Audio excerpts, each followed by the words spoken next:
잠언 1장 4절에 어리석은 자를 슬기롭게 하며 젊은 자에게 지식과 근신함을 주기 위한 것이니 지혜 있는 자는 듣고 학식이 더할 것이요 명철한 자는 지략을 얻을 것이라. 잠언과 비유와 지혜 있는 자의 말과 그 오묘한 말을 깨달으리라. 아멘.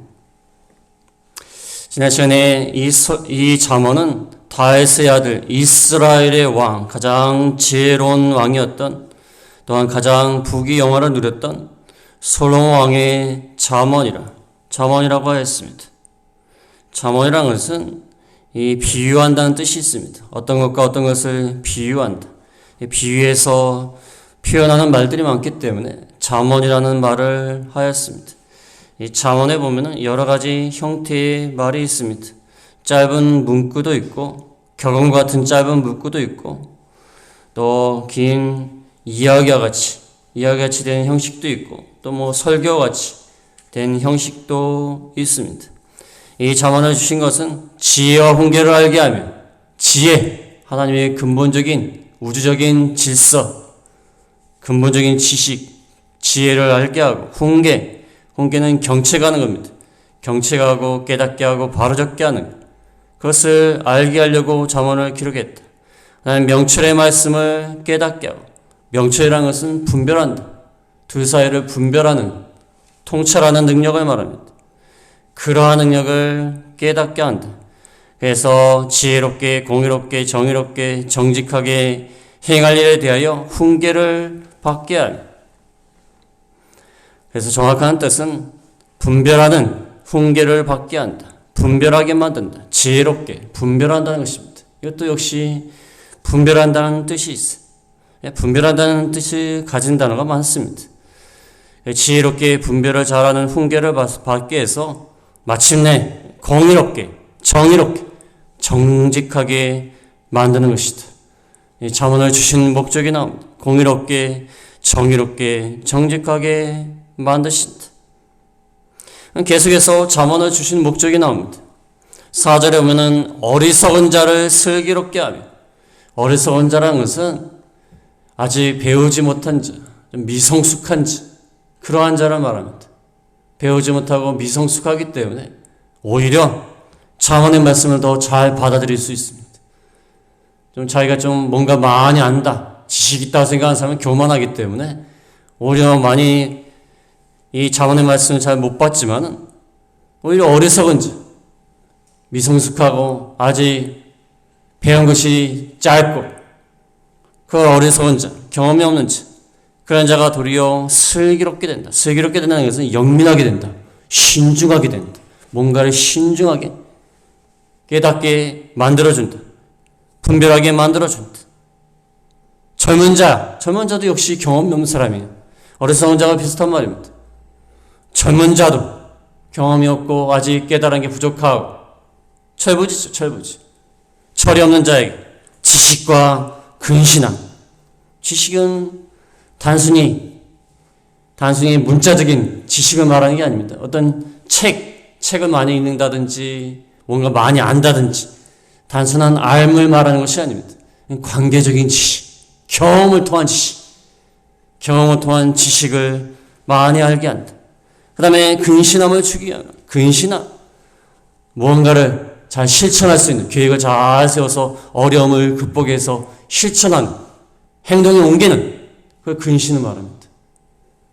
그래서 어려움을 잘 극복하고 계획을 잘 세워서 건설적으로 실천하는 그것을 주기 위함이다. 그래서 경험이 없고 어리석고 배운 것이 없을지라도 아주 영민하게 만들고 계획을 잘 세워서 어려움을 잘 극복하게 만드는 그것을 주기 위함이다. 어리석은 자, 젊은 자에게 뿐만 아니라 5절에 보면 지혜 있는 자도 듣고 학식이도 하고 명철한 자도 지략을 얻을 것이다. 어리석은 자, 젊은 자뿐만 아니라 지혜가 그래도 있는 사람, 명철이 있는 사람, 그런 사람도 이 잠언의 말씀을 듣게 되면 학식이 더하고 지략이 더할 것이다. 학식이라는 것은 뭔가 받아들이는 걸 말한다. 받아들이고 배우는 거. 잘 배우게 된다는 거. 지혜 있는 자도 잘 배워야 된다는 거예요. 뭐 지혜 있는 자는 나는 공부를 했으니까 지혜가 있으니까 그게 아니라 학식 잘 받아들여서 배워야 된다는 거예요. 명철한 자는 지략을 얻을 것이요. 지략이란 것은 옛날에 배를 타는 사람들이 이 줄을 사용해서 이렇게 배를 갖다가 항해를 하는데 항해를 성공적으로 잘하는 것을 말합니다. 줄을 끌다라는 의미. 항해를 잘 지략 있게 잘 성공하게 만드는 그것을 말합니다. 또는 이 간단한 지침, 짧은 문구, 금원 이것을 의미합니다. 명철한 자도 뭔가 인생을 잘 항해하게 만드는, 깨닫게 만드는 그런 것을 얻게 할 것이다. 그 다음에 6절에 보면 잠언과 비유와 지혜 있는 자의 말과 그 오묘한 말을 깨달으리라. 깨닫게 되는데 잘 분별하고 잘 깨닫게 되는데 알게 되는데 잠언은 아까 나온 잠언을 말하는 것이고 비유 이 잠언에 보면 비유가 많습니다. 뭐뭐와 같이 잠언이란 말 자체도 뭐 비유한다 뜻이지만 뭐뭐와 같이 구체적으로 뭔가 예를 들어가고 그거하고 빗대서 설명을 합니다. 비유를 깨닫고 또 지혜 있는 자의 말도 깨닫다. 그 당시에 현인들 지혜 있는 자들이 모음집이 있어요. 모음집. 지혜 있는 자들의 말을 모아가지고 모음집이 있는데 지혜 있는 자들의 말들을 다 깨닫게 되고 오묘한 말 수수께끼가 하지 알 수 없는 신비스러운 이해하기 힘든 그 수수께끼와 같은 말들도 다 깨달을 수 있다. 복잡하게 설명을 드렸는데 복잡합니다. 한마디로 여러 가지 말을 하는 이유는 잠언 좋으니까 읽으라는 거예요. 읽으라는 얘기를 갖다가 복잡합니다. 복잡해요. 뭐 단어들이 비슷비슷합니다. 비슷비슷한데 이걸 한마디로 다 한마디로 요약하기는 힘들지만 그래도 요약을 하면 하나님께서 이 잠언을 통하여 어떤 비유를 통하여 쉽게 이 하나님의 말씀을 교훈으로 우리에게 주시는데 그것을 읽게 되면은 지혜로운 자나 어리석은 자뿐만 아니라 지혜 있는 자도 잘 받아들이면은 모든 일 잘 판단하고 통찰력 있게 잘 깨닫고 어려운 일을 잘 극복하고 헤쳐나가고 그래서 성공적인 삶을 살 수 있다. 그래서 정직과 정의롭고 공의롭고 정직하게 될 수가 있다. 그 말입니다. 그거는 이제 복잡하게 여러 가지 용어로 설명을 하고 비슷비슷해요. 말이 비슷합니다. 아니 명철하고 명철한 거하고 슬기로운 게 무슨 큰 차이가 있습니까? 비슷비슷해요. 공의롭고 정의로운 거. 공의하고 정의하고 무슨 차이가 좀 있긴 한데 무슨 큰 차이가 있습니까? 학식과 지식 무슨 차이가 있습니까? 솔로몬이요 이렇게 복잡하게 용어를 많이 사용하는 것은요 잠언을 읽게 되면은 하나님 말씀이기 때문에 너희한테 정말로 좋다. 그를 알려주기 위해서 여러 가지로 좀 표현하는 겁니다. 그러니까 비슷비슷한 말을 막 얘기하는 거예요. 원래 공부 많이 하는 사람들이요 그 말이 그 말 같은데 굉장히 어렵게 얘기합니다. 별것도 아닌 말을 막 비슷비슷해요. 지식하고 학식이 뭐가 차이가 있습니까? 명철한 거하고 슬기로운 거? 그렇게까지 뭐 차이가 있습니까? 비슷비슷해요.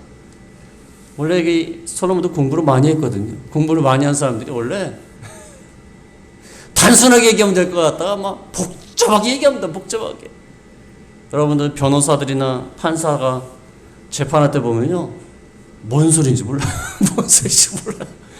한마디로 그 사람이 악독하다는 거예요. 범죄를 저질렀다는 거예요. 근데 그걸 막 복잡하게 설명을 해. 다 듣고 나면 그냥 악독하다는 얘기. 범죄를 저질렀다는 거예요. 뭔가를 죄를 졌다는 거예요. 근데 그렇게 복잡하게 설명을 하는 거예요. 한마디로 나쁜 놈이니까 감옥 가야 된다 이거예요. 그걸 이제 복잡하게 설명을 하는 거예요. 그래서 이 단어 자체가 중요한 것이 아니라 우리가 하나님 말씀을 듣게 되면 우리가 참 오늘 지혜롭게 되고 모든 것을 참 분별하게 되고 어려운 문제도 잘 해결하게 되고, 그래서 정의롭고 공의롭고 정직하게 만드는 하나님의 말씀이다. 이거는 잠언뿐만 아닙니다. 하나님 말씀을 통해 우리가 우리 자신을 그 말씀에 비춰봐가지고 잘못된 것을 찾아내고 그것을 바로잡고 또 선과 악을 분별하고 이게 하나님의 뜻인지 아닌지를 잘 깨닫고 그 다음에 어려운 고난과 환난이 닥쳤을 때에 이것을 하나님의 지혜를 가지고 해결해 나가고 성공적으로 나가고 그렇게 할 수 있다는 거예요. 하나님 말씀이 우리에게 그렇게 작용한다 그 말씀입니다. 그래서 세상에서 비록 어리석은 자라 할지라도, 세상에서 비록 경험이 없는 자라 할지라도, 미숙한 자라 할지라도 하나님 말씀을 알게 되면요 솔로몬처럼 지혜로울 수 있어요. 지혜로울 수 있어요. 그러나 솔로몬이 나중에 지혜로운 사람이었지만 하나님을 떠난 다음에는 어리석은 자가 되었거든요. 솔로몬처럼 공부를 많이 한 사람도 하나님을 떠나면요 어리석은 자가 돼요. 우리가 비록 공부를 많이 못했어도 세상에 대한 지식이 없을지라도 하나님 말씀을 많이 알게 되면 솔로몬처럼 지혜로운 사람이 돼요. 그러나 하나님을 떠나면요 솔로몬 같은 지혜가 있던 사람도 어리석은 자가 돼요. 하나님을 떠나면 아무리 세상에서 많은 공부를 했어도요 어리석은 자가 돼요. 제가 아는 분들 중에 공부 좀 많이 하신 분들 있는데, 옛날에 만났던 분들 공부를 많이 해가지고 전문적인 지식이 많아요. 세상에 대한 지식도 많고 판단도 좋아요. 근데 하나님을 몰라요. 어리석은 자예요. 하나님을 모르면 어리석은 자예요. 물론 무시하면 안 됩니다. 야, 너 뭐 하나님도 모르느냐 그러면서 우리가 교만하고 그러면 안 돼요. 우리가 하나님을 믿어서 하나님의 은혜로 하나님의 지혜를 받아서 지혜로운 자가 된 것이지 뭐 우리 자체가 뭐 지혜로운 게 아니에요. 교만하면 안 돼요. 교만하면 안 되지만 하나님을 모르며 어리석은 자라는 것이 틀림없는 거예요. 하나님을 모르면 어리석은 자예요. 왜? 세상이 어떻게 해서 생겨났으며 왜 인생을 살아야 되며 어디서 가며 어디서 났으며 어디로 가는지 우리가 어떠한 가치를 가지고 살아야 되는지 왜 살아야 되는지 그걸 모르잖아요. 어리석은 자예요. 그냥 사는 거예요. 그냥. 어떤 분 얘기하다가 우리는 하나님을 믿고 하나님의 말씀대로 사는 것이 참 가치로운 삶이라고 생각한다고 그러니까 그 말을 들은 다음에 우리는 그냥 산대요. 하나님 모르는 사람이니까 그냥 산대요. 그냥 생명이 주어졌으니까 죽을 수는 없으니까 산대요. 어떤 사람은 즐거움을 위해서 산다는 거예요. 즐거움에서 뭐 쾌락을 위해서 내가 하고 싶은 거 다 하고 그 맛에 산다는 거야. 그럼 죽으면 어떻게 하냐 그랬더니 뭐 죽으면 끝나지 않냐 뭐 죽으면 어차피 끝나니까 그냥 세상에서 있는 동안에 그냥 다 죽일 거 죽이고 그럼 산다는 거예요. 어리석은 거죠. 어리석은 거 아닙니까? 하나님을 믿는 사람은요 분명한 인생의 목표가 있고 무엇이 옳은지 내가 왜 살아야 되는지 그리고 우리에게 또 내세가 있어요. 내세를 또 준비하는 삶을 삽니다. 이게 얼마나 가치로운 삶입니까? 그래서 오늘 말씀을 통하여서 뭐 여러 가지로 표현했지만 하나님 말씀 좋다. 좋으니까 열심히 읽으면 지혜롭게 되고 분별하게 되고 슬기롭게 되고 명철 있게 되고 우리를 바로잡는 말씀이다. 교정하는 말씀이다. 그래서 공의롭게 정의롭게 정직하게 된다. 그래서 우리가 이 말씀을 잘 사모하시면서 잘 깨달으는 저희가 다 되겠습니다. 기도하겠습니다.